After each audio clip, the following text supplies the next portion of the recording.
What is the central dogma of molecular biology? We all started from this tiny cell here.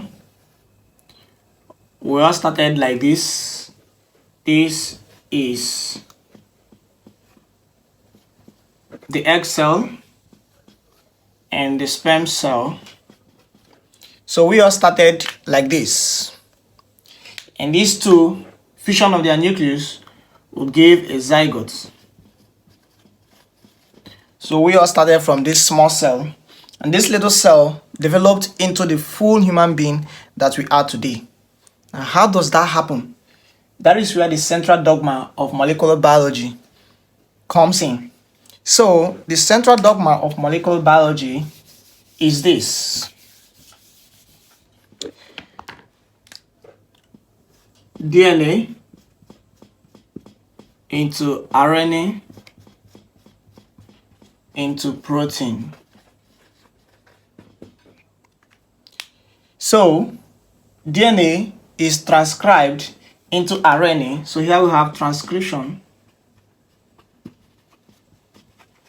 And then RNA is translated into protein. So here we have translation.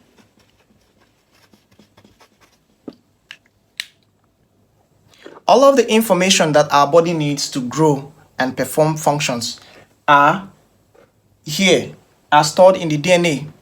So the DNA is the genetic material, but the DNA cannot process this information on its own. So it has to be transcribed into RNA, and then which later will be translated into protein. How does this happen? We recall that DNA resides inside of the cell. Let's say this is a typical structure of an animal cell. So this is the nucleus. So we said that the DNA is in the nucleus. The DNA is in the nucleus, but the DNA cannot leave the nucleus.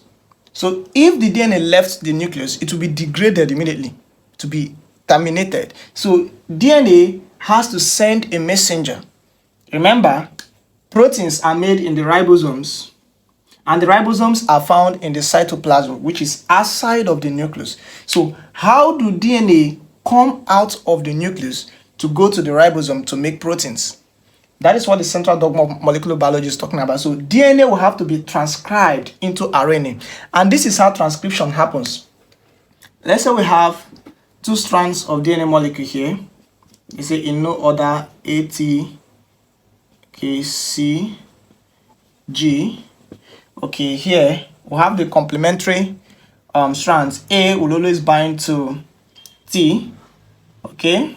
T, A, C, G, and then G, C. Okay, this is DNA. So let's say this is our DNA molecule and it wants to be transcribed into RNA. So there are a lot of enzymes that play here, but in a nutshell, the DNA will have to make a copy of an RNA strand. Remember, RNA is single-stranded. So let's say here, this is the RNA strand. This is the template strand. Let's use this as the template strand, and these are the coding strand.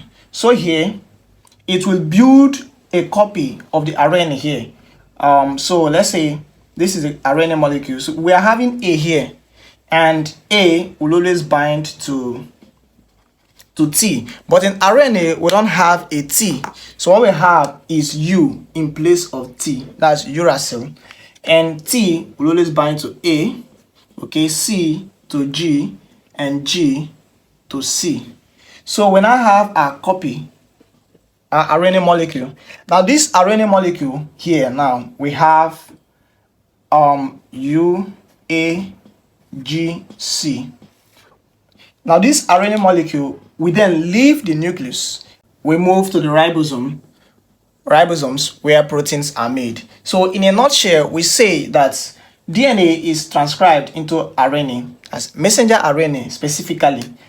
We call it mRNA because it's like a messenger. The DNA sending a message to the ribosomes to make proteins. And then this messenger RNA goes to the ribosomes where proteins are made. So we say that the body has all the information to make all the proteins that our body needs for its functions. This information is stored in the DNA molecule, but the DNA molecule cannot leave the nucleus to the ribosomes where these proteins are made. So it has to be transcribed into RNA, which is specifically mRNA, which is messenger RNA. It has to send a messenger to go to the ribosomes to say, hey, go and make these proteins. The body needs this protein, go and make this protein. So that is the central dogma of molecular biology. DNA transcribed into RNA and RNA translated into proteins. At this level,